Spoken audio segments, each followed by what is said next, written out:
নমস্কাৰ বন্ধুসকল, সকলোকে সুপ্ৰভাত জনাইছো আৰু একে নিউজ চেনেলটোলৈ সকলোকে স্বাগতম জনাইছো। বন্ধুসকল, এতিয়া বলক ভিডিঅ'টো আৰম্ভ কৰোঁ। ভিডিঅ'টো আৰম্ভ কৰিম অসমীয়া প্ৰতিদিন বাতৰি কাকতখনৰ প্ৰথম পৃষ্ঠাৰ শিৰোনামসমূহেৰে। এই দীৰ্ঘ ৰাজনৈতিক পৰিক্ৰমাৰ অন্ত। প্ৰাক্তন ৰাজ্যপাল, কংগ্ৰেছী মন্ত্ৰী, আইনজীৱী দেৱানন্দ কোঁৱৰৰ বিয়োগ। আজি শিৱসাগৰৰ ডিমৌত ৰাষ্ট্ৰীয় মৰ্যাদাৰে হ'ব শেষকৃত। মুখ্যমন্ত্ৰী সোণোৱাল, তৰুণ গগৈ সহ বিভিন্নজনৰ শোক। হংকং টিভিৰ বিস্ফোৰক দাবী, দেখুৱালে শায়িত মৃতদেহ। উত্তৰ কোৰিয়াৰ অখণ্ড প্ৰতাপী শাসক কিম জন উইনৰ মৃত্যুৰ বাতৰি সম্প্ৰচাৰ। কেন্দ্ৰীয় স্বাস্থ্যমন্ত্ৰীৰ অধ্যক্ষতাত মন্ত্ৰীমণ্ডলীৰ পৰ্যালোচনা বৈঠকৰ আশাৰ সঞ্চাৰ। দেশত হ্ৰাস পাইছে কৰোনাৰ প্ৰকোপ। চীনৰ পৰা অনা ৫ লাখ কিটৰ অধিকাংশই ত্ৰুটিপূৰ্ণ। অনিৰ্দিষ্ট কাললৈ দেশত স্থগিত কৰোনাৰ ৰেপিড টেষ্ট। কৃষি পশুপালন মন্ত্ৰী বৰাৰ ঘোষণা, ৰাজ্যত গাহৰি মাংসৰ কিনা বেচা নিষিদ্ধ।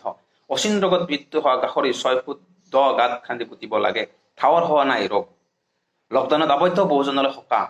ৰাজ্যত ৩০০খন বাছেৰে প্ৰায় ৫,০০০ জনে পালেহি ঘৰ। লকডাউন। কেন্দ্ৰীয় গৃহ মন্ত্ৰালয়ে ব্যৱসায়ীলৈ সকাহ।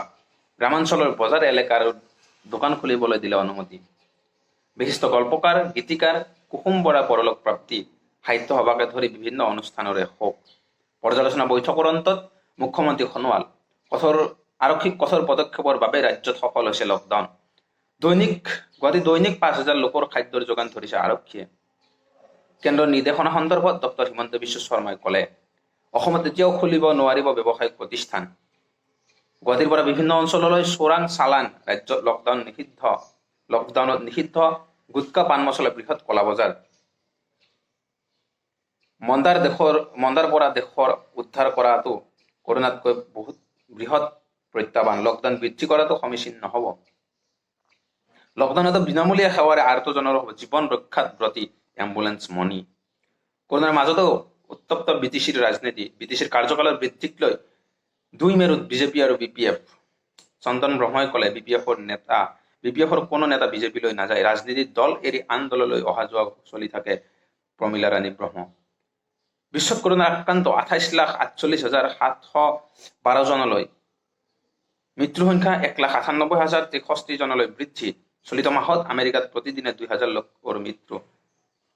বন্ধুসকল, মই এইখিনিতে প্ৰথম বাতৰি কাকতখন সামৰিছোঁ। এতিয়া দ্বিতীয় বাতৰি কাকতখন হাতত লৈছোঁ, নিয়মীয়া বাৰ্তা। ইয়াৰে প্ৰথম পৃষ্ঠাৰ শিৰোনামসমূহ মই পাঠ কৰিম। মহামাৰী COVID-19ত ১০খন দেশৰ ২৮.৮৮ লোক আক্ৰান্ত। ২ লাখ লোকে প্ৰাণ হেৰুৱালে বিশ্বত। মাত্ৰ ১৩ দিনত ১ লাখ লোকৰ মৃত্যু। দেশবাসীক সাময়িক সকাহেৰে গৃহ মন্ত্ৰালয়ৰ গুৰুত্বপূৰ্ণ পদক্ষেপ। লকডাউনত চৰ্ত সাপেক্ষে খুলিব পাৰিব দোকান। নগৰ কাগজ কলৰ কৰ্মচাৰীলৈ সকাহ। ভৱিষ্যত নিধিৰ ৪২ কোটি মোকলাই দিয়াৰ নিৰ্দেশ।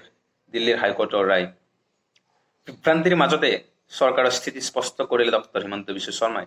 অসমত লকডাউন শিথিল সন্দৰ্ভত কাইলৈ ৰাজ্যিক কেবিনেটৰ সিদ্ধান্ত। বিলাসীপাৰাত ছাগলীয়াত কোকৰাঝাৰত স্বাস্থ্যমন্ত্ৰী। ধুবুৰী জিলাত ৩টা স্থানত আজিৰ পৰা আৰম্ভ হ'ব ৰেণ্ডম টেষ্ট। অচিন ৰোগত মৃত্যু।